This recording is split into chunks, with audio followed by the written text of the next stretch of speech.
Yo, what up fam? It's Phantom and welcome back to another Pokemon Planet video. In this video, we're going to be discussing the aspect of pay to win in Pokemon Planet. I have had a lot of comments in my recent Pokemon Planet review video saying that the game is not pay to win, and I'd like to discuss this further. I want to go over why I think it could be labeled pay to win, the defense and why most people think it isn't, and finally, make sure you stay to the end of the video and hear my verdict on whether or not Pokemon Planet Online is a pay to win MMO. This video will be mostly me just talking about the game, so I'll have some background footage throughout, so just sit back, relax, and listen to my silky smooth voice. Before we get into the meat and potatoes of this excuse me. Before we get into the meat and potatoes of this video, if you like my videos and want to continue the conversation, follow me on Twitch. Link is in the description. Also, if you like this video, hit that like button and subscribe for more content like this. If you did like the video, which I know a lot of you may not, hit me up in the comments and flame me on why you think I'm wrong and deserve to burn in hell. So what are some of the arguments for the game being pay to win? First and most obvious, you can use cold hard cash to buy credits for the credit shop. You could then use those credits to buy in-game items. You can then sell those in-game items to buy money and Pokemon. Simply put, you can buy items from the cash shop and use those cash shop items to then buy Pokemon.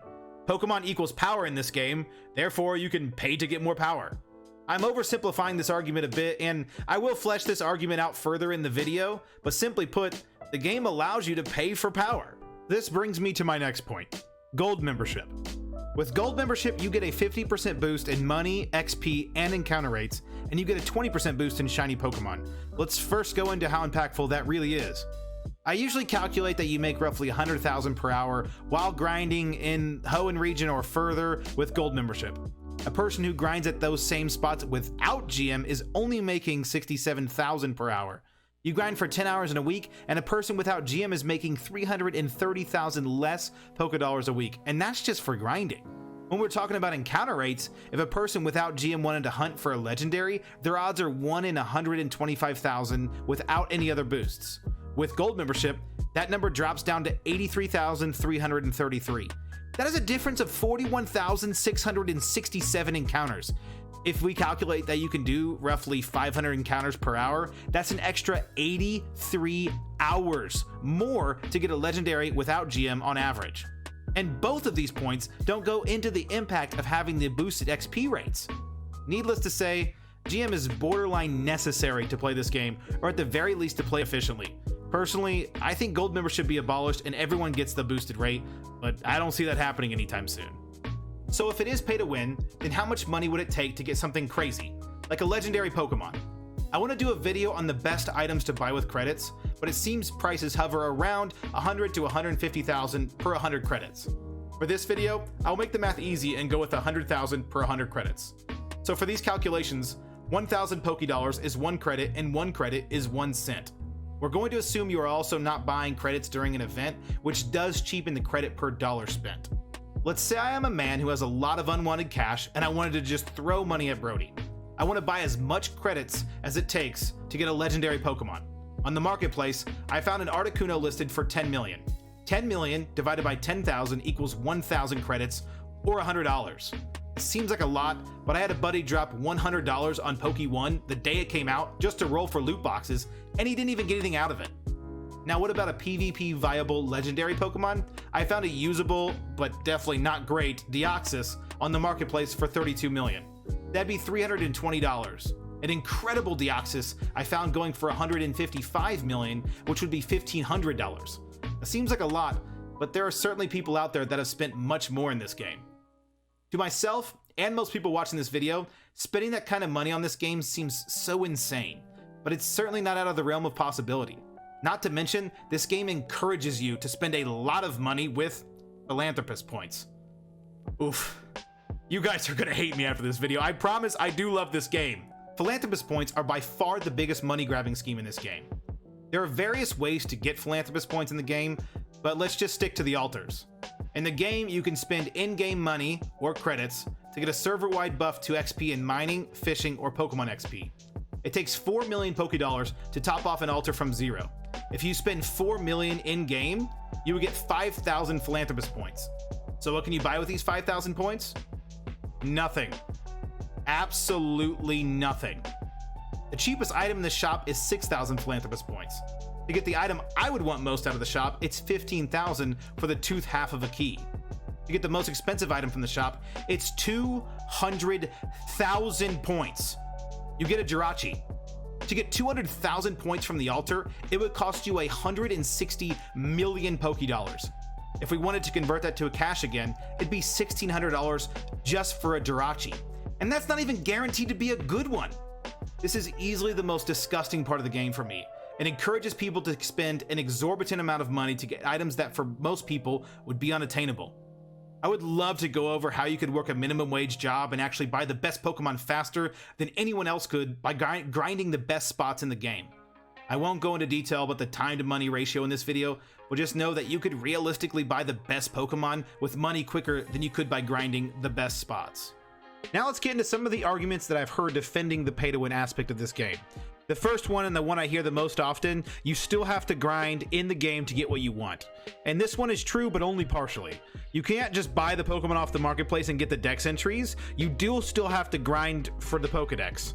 So when we go back to our last argument about the rich young douchebag that can spend infinite money, the only thing he really can't do in game would be accessing things like the Inn Castle and Ancient Dungeon. They could still buy the Pokemon to run them through all the regions with ease and access all the late game areas aside from those few. But the only reason to reach those areas is to grind for more Pokemon that, again, they could just buy from someone else.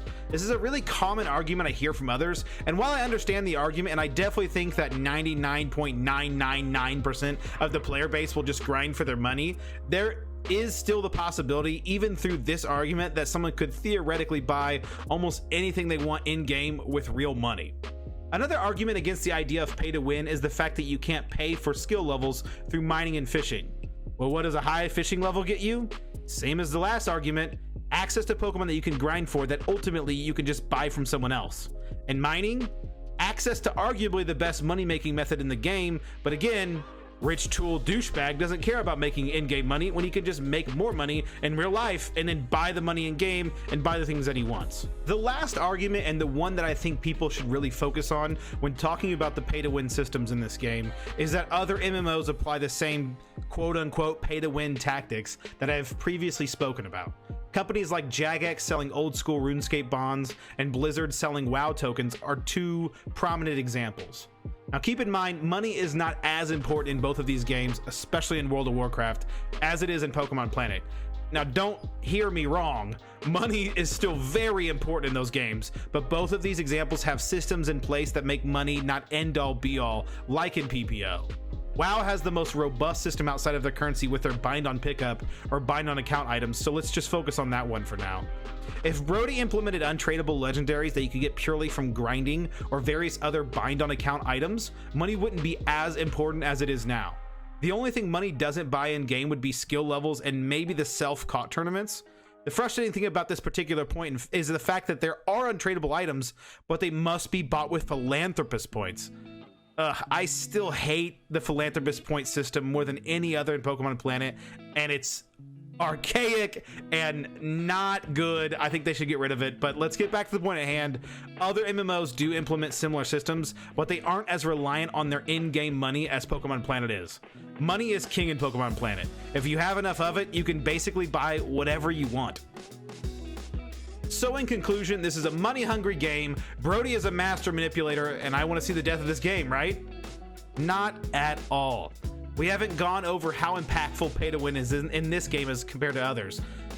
When I think of a pay-to-win MMO, I think of games on your phone. Things like Raid Shadow Legends, our sponsor for this video. I'm just kidding. We're not going to get into that. It's not our sponsor. I'm being stupid. But when I think of mobile games and how they manipulate you into spending money, I think of that as just disgusting, and the way that these games try to suck money out of you at every opportunity they can. And I don't think Pokemon Planet does that. The game is a blast, and I enjoy it more than any other Pokemon MMO, and there's a reason it's the #1 most played Pokemon MMO on the market. It has great systems in place, a healthy economy and player base, and an addicting grind that keeps players coming back for years. I want to go over all the things that Brody has implemented that cements this as being such a good MMO, but that's not the topic of this video. This game is no doubt pay to win, but that absolutely does not mean you shouldn't play the game.